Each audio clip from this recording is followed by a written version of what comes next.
Okay, today I'm going to tie for us a Barr's Visadun. This is a fly from John Barr that he came up with, gosh, a long time ago.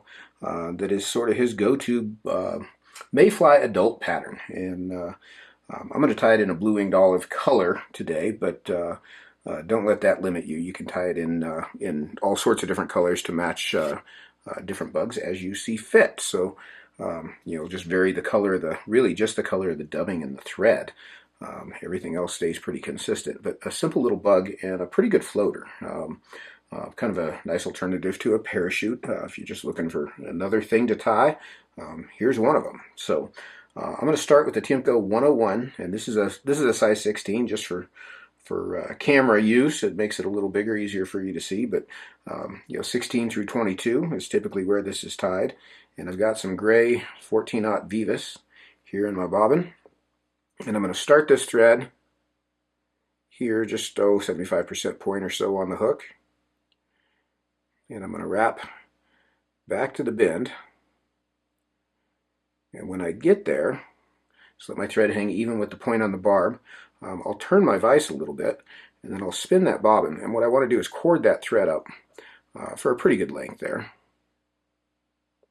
And I'm going to use that corded thread to make a little nub back here at the bend. And you don't want to overdo this. One of the things I see very commonly when people tie this fly is they make that nub way too big. So see how that is in relation to the hook shank. It's not that big. And then I'll let my thread hang and unwind in the meantime, because this is where we're going to tie in our tail. And we're just using that little nub to kind of help spread the tail out. So for the tail, what we're going to use is some Spade Hackle fibers from a, you can use CDL if you can find the dang stuff these days, or just a spade feather from the side of from a dry fly cape. But what I want to do is pull out a clump of fibers, and I've got, probably 8 or 10 fibers here. I'm going to pull those out so that they're at a right angle and their tips are even, and I'll peel them off the feather. So I've got a nice little bunch like so. Give you a little better view there. Those are fairly dark. And my thread is flattened out here. So what I'll do is I'll unwind a turn and then wind it back on so that it lays flat. And I'll tie this tail in. I want it about a shank length long, just in front of that nub. And then as I wrap back over it, you can see my thread will spread that tail out. Give you a little better view there. I want that tail to spread out. You can kind of help it along a bit. And then I'll come forward over those butt ends up to just past halfway, and I'll trim those out. So what we've got is that splayed tail, like so. So now I'm going to take some superfine dubbing, and again, whatever color you want to tie. I'm going to dub a skinny little abdomen here. And I'm using gray olive here, which is a really good blue-winged olive color. Had I been thinking, since I was going to tie a size 16, I probably should have tied this in PMD, so it'd be a little more usable, but at any rate. So I'm going to start this dubbing right back here at the base of the tail. And I like to keep the body skinny on these.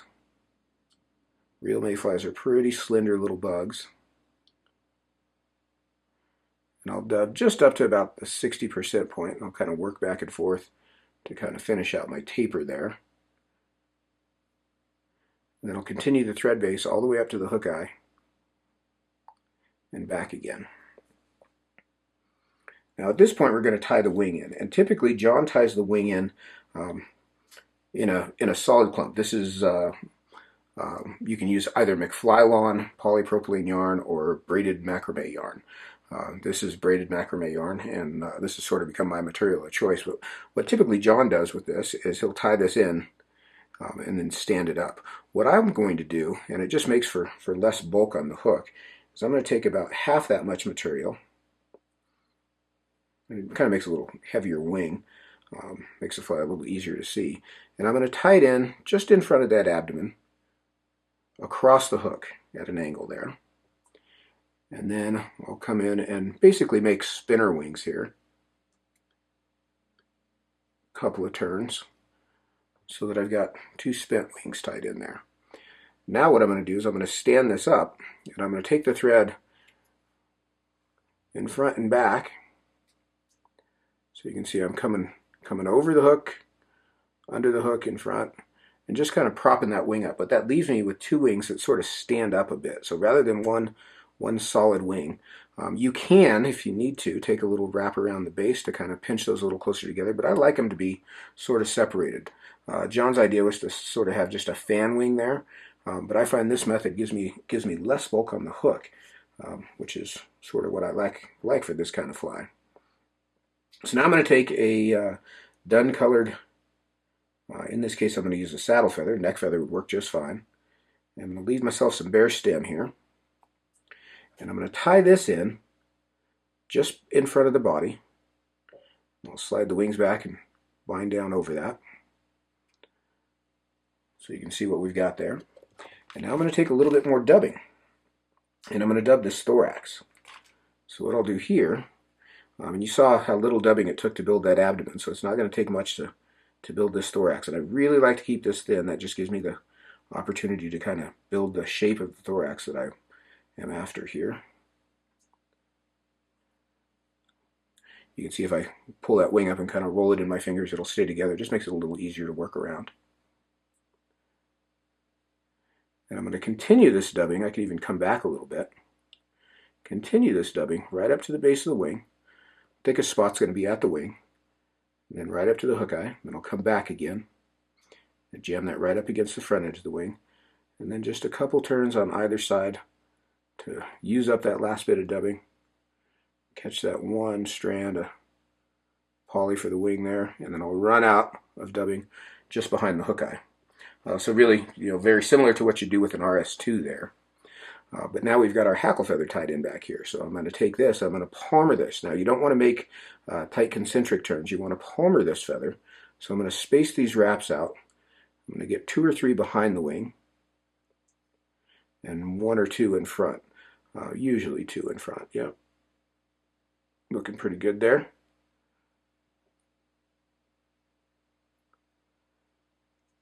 And then I'll tie that hackle feather off.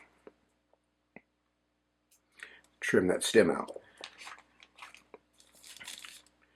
Now I'm going to make just a couple of turns to cover that stem, and I'm going to dub the head.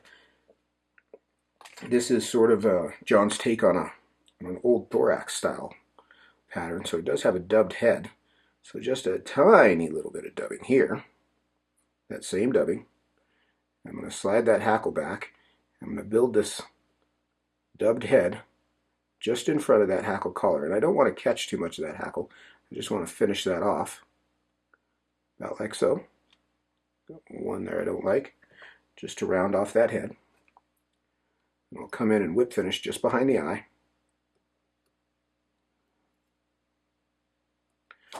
Trim that feather out. Now what I'll do is I'm going to come in and I'm going to trim my wing just longer than the hackle on top. Just square across. Let it kind of fan out. Looks like I missed one over there. And you can leave the fly as is, or you can come in and trim a little V in the bottom. And what I'll do there, I'm going to take the fly out of my vise here. I'll turn the fly upside down, and what I want to do is just come in and cut a very narrow notch across the bottom of the fly.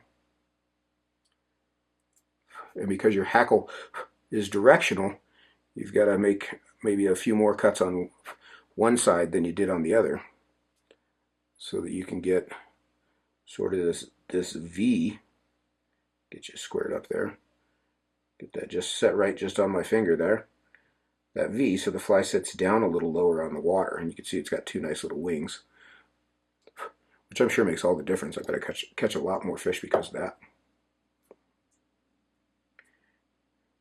And John comes in and puts a little, he actually does it before the hackler's wrap, but you could put a little shot of flexible cement, or really any cement you've got, right there at the base of the wing. Let that kind of bleed through the thorax. Got a couple here that I want to get rid of, but that's a pretty elegant little fly that's pretty darn simple, especially for a small dry. But pretty imitative, matches up to a lot of different bugs. And like I say, it's very visible in the water with that double wing. With the straight fan wing, everything was kind of bled together on the original, but I like that those two wings separated a bit. Just a little easier method of doing it. But cool little fly from John Barr, like every other fly he ties. That guy's probably got as good a set of fly designs as anybody on Earth. So when John says he likes it, I usually listen. But this is a cool little bug. You should twist them up, tie some PMDs. I've had good luck with this fly in PMD hatches, especially fishing from the boat. It's a fly that doesn't require a lot of maintenance. PMDs, blueing olives, you can tie it in red quills and mahoganies, and it actually lends itself really well for those bigger bugs. So even as big as a green drake, basically tied the same thing here. Maybe put a brown floss rib through that abdomen, and you've got a green drake pattern if you tie it in a bigger size. So versatility. That's a cool little fly. John Barr's Viz-A-Dun. Hope you enjoyed it. We'll tie some more. Come back and see me. Take care.